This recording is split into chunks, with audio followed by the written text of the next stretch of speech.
कहानी की शुरुआत अंतरिक्ष में मौजूद एक रिसर्च स्टेशन से होती है। यहाँ कुछ वैज्ञानिक एक गुप्त जेनेटिक प्रयोग पर काम कर रहे होते हैं।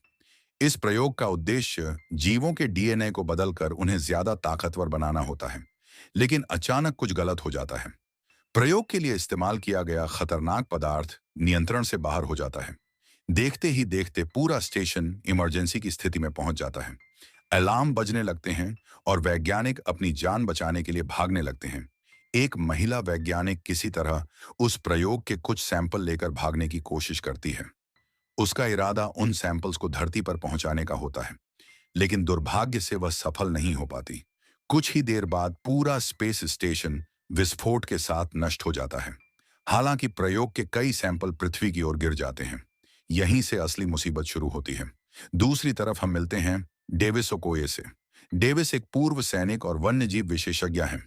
वह जंगली जानवरों की देखभाल करता है और खास तौर पर गोरिल्लाओं के साथ काम करता है।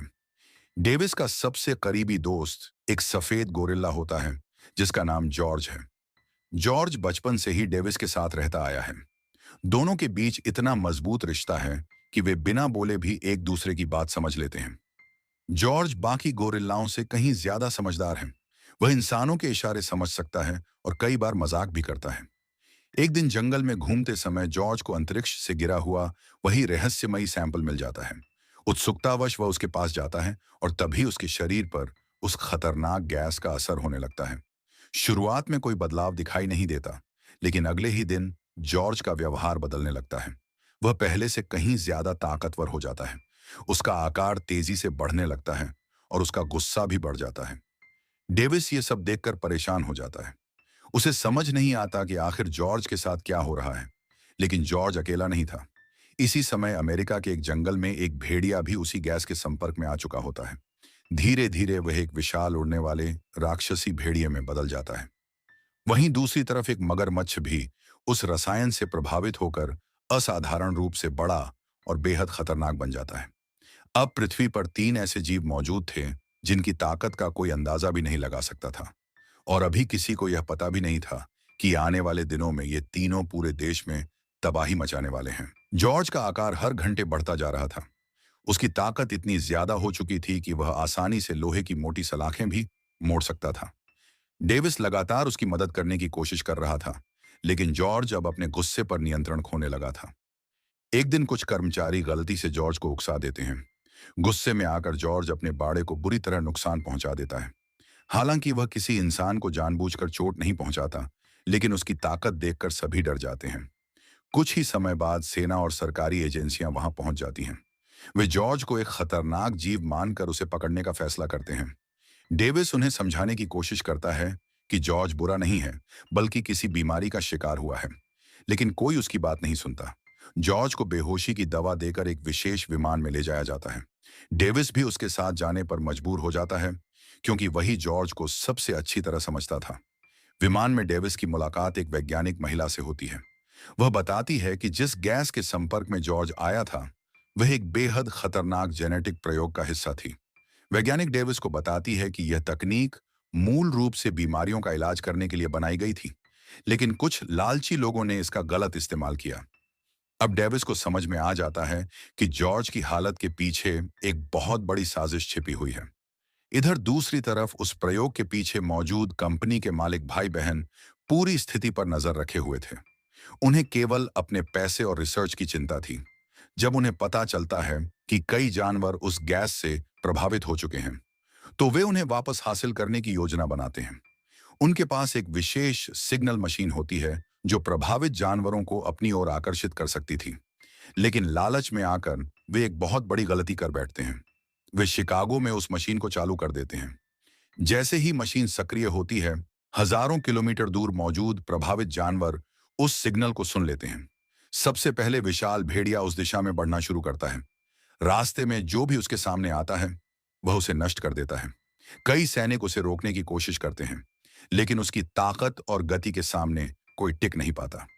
उधर विशाल मगरमच्छ भी नदियों और दलदली इलाकों को पार करते हुए उसी दिशा में बढ़ रहा था।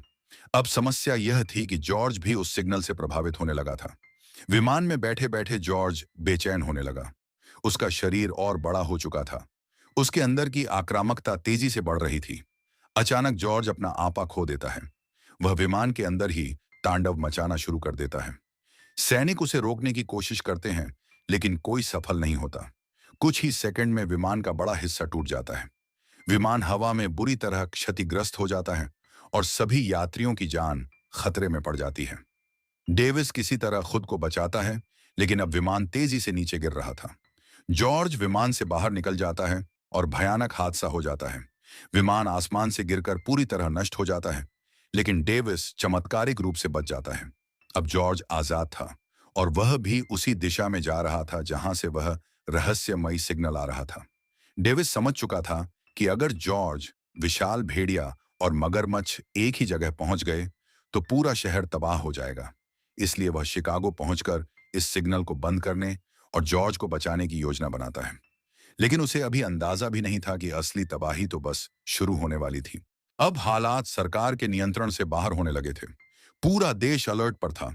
सेना को समझ नहीं आ रहा था कि इन राक्षसी जीवों को कैसे रोका जाए। हर नई रिपोर्ट पहले से ज्यादा डरावनी होती जा रही थी। उधर विशाल भेड़िया जंगलों और पहाड़ों को पार करता हुआ आगे बढ़ रहा था। उसका आकार अब इतना बड़ा हो चुका था कि वह सामान्य जानवर जैसा बिल्कुल नहीं दिखता था। उसके शरीर पर कांटेदार हड्डियां निकल आई थीं और वह लंबी छलांग लगाकर सैकड़ों फीट दूर तक पहुंच सकता था।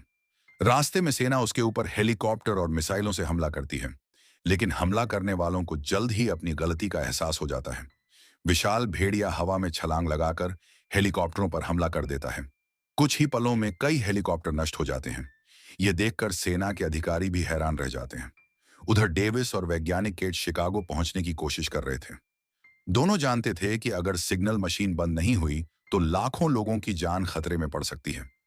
रास्ते में केट डेविस को बताती है कि उस गैस का असर केवल जानवरों को बड़ा नहीं बनाता, बल्कि उनके व्यवहार को भी बदल देता है। यही कारण था कि पहले शांत रहने वाला जॉर्ज भी अब बेहद आक्रामक हो चुका था। हालांकि डेविस को अभी भी विश्वास था कि जॉर्ज के अंदर कहीं ना कहीं उसका पुराना दोस्त मौजूद है। इसी बीच शिकागो में कंपनी के लालची मालिक अपनी इमारत की सबसे ऊपरी मंजिल से सब कुछ देख रहे थे। उन्हें लगता था कि वे स्थिति को संभाल लेंगे, लेकिन वास्तव में वे अपनी ही मौत को बुला रहे थे। कुछ समय बाद विशाल भेड़िया शहर के बाहरी इलाके में पहुंच जाता है। उसके कदमों से जमीन कांपने लगती है। लोग घबराकर भागने लगते हैं। सेना तुरंत हमला शुरू कर देती है, लेकिन भेड़िया इतनी तेजी से हमला करता है कि कई सैन्य वाहन पल भर में नष्ट हो जाते हैं। उधर पानी के रास्ते आगे बढ़ रहा विशाल मगरमच्छ भी अब शहर के करीब पहुंच चुका था। शुरुआत में किसी को उसके बारे में ज्यादा जानकारी नहीं थी, लेकिन जब वह पानी से बाहर निकलता है तो लोग उसकी असली विशालता देखकर दंग रह जाते हैं। वह सामान्य मगरमच्छ से कई गुना बड़ा था। उसके मजबूत जबड़े किसी भी इमारत को तोड़ सकते थे। अब शिकागो के सामने दो भयानक राक्षस खड़े थे और तभी तीसरा भी पहुंच जाता है, जॉर्ज। डेविस जॉर्ज को देखकर खुश तो होता है कि वह जिंदा है, लेकिन उसकी हालत देखकर दुखी भी हो जाता है। जॉर्ज अब पहले से कई गुना बड़ा हो चुका था। फिर भी जब वह डेविस को देखता है तो कुछ क्षणों के लिए शांत हो जाता है। यही देखकर डेविस को उम्मीद की एक किरण दिखाई देती है, लेकिन तभी सिग्नल का प्रभाव फिर बढ़ जाता है। विशाल भेड़िया जॉर्ज पर हमला कर देता है। कुछ ही सेकंड में दोनों विशाल जीवों के बीच भयानक लड़ाई शुरू हो जाती है। दोनों एक दूसरे को इमारतों से टकराने लगते हैं। चारों तरफ अफरा तफरी मच जाती है। लोग जान बचाने के लिए भाग रहे थे, जबकि सेना लगातार हमला कर रही थी। डेविस समझ जाता है कि जब तक सिग्नल बंद नहीं होगा तब तक ये लड़ाई नहीं रुकेगी। इसलिए वह और केट कंपनी की इमारत की तरफ बढ़ते हैं, जहां वह मशीन लगी हुई थी। लेकिन ऊपर बैठे लालची मालिकों को अभी भी अपनी गलती का अंदाजा नहीं था। उन्हें लगता था कि वे सब कुछ नियंत्रित कर सकते हैं, जबकि वास्तव में मौत उनकी ओर तेजी से बढ़ रही थी। दोस्तों, अब कहानी अपने सबसे खतरनाक मोड़ पर पहुंच चुकी है। शिकागो शहर पूरी तरह युद्ध का मैदान बन चुका था। सड़कों पर भगदड़ मची हुई थी। लोग अपनी जान बचाने के लिए इधर उधर भाग रहे थे। सेना लगातार तीनों विशाल जीवों को रोकने की कोशिश कर रही थी, लेकिन कोई भी हमला काम नहीं कर रहा था। विशाल भेड़िया और जॉर्ज के बीच भयानक लड़ाई चल रही थी। दोनों एक दूसरे को इमारतों से टकरा रहे थे। हर टक्कर के साथ कांच टूट रहे थे और ऊंची इमारतें हिलने लगी थीं। इसी दौरान विशाल मगरमच्छ भी शहर के बीचों बीच पहुंच जाता है। जैसे ही वह जमीन पर आता है, उसके भारी शरीर से सड़कें टूटने लगती हैं। उसकी एक पूंछ के वार से कई गाड़ियां हवा में उड़ जाती हैं। अब सेना को समझ आ जाता है कि स्थिति पूरी तरह हाथ से निकल चुकी है। उधर डेविस और केट उस इमारत में घुस जाते हैं जहां वह सिग्नल मशीन लगी हुई थी। उनका लक्ष्य मशीन को बंद करना था ताकि जानवरों को नियंत्रित किया जा सके। लेकिन इमारत के अंदर कंपनी के मालिक भाई बहन अभी भी अपने फायदे के बारे में सोच रहे थे। उन्हें लोगों की जान की कोई परवाह नहीं थी। जब उन्हें पता चलता है कि डेविस और केट मशीन बंद करने आए हैं, तो वे उन्हें रोकने की कोशिश करते हैं। लेकिन हालात तेजी से बदलने लगते हैं। नीचे शहर में हो रही तबाही अब उनकी इमारत तक पहुंच चुकी थी। अचानक विशाल भेड़िया इमारत से टकराता है। पूरी बिल्डिंग जोर से हिल जाती है। लोग चीखने लगते हैं। कंपनी के मालिक घबरा जाते हैं और भागने की कोशिश करते हैं। लेकिन अब बहुत देर हो चुकी थी। कुछ ही देर बाद उनकी लालच का अंत हो जाता है और वे उसी तबाही का शिकार बन जाते हैं जिसे उन्होंने खुद पैदा किया था। दूसरी तरफ डेविस और केट आखिरकार सिग्नल मशीन तक पहुंच जाते हैं। काफी संघर्ष के बाद वे मशीन को बंद करने में सफल हो जाते हैं। अब उम्मीद थी कि शायद जॉर्ज शांत हो जाएगा, लेकिन तब तक तीनों राक्षसों की लड़ाई पूरी तरह शुरू हो चुकी थी। विशाल भेड़िया और मगरमच्छ दोनों मिलकर जॉर्ज पर हमला करने लगते हैं। जॉर्ज अकेला पड़ जाता है। दोनों राक्षस उसे बुरी तरह घायल कर देते हैं। कुछ समय के लिए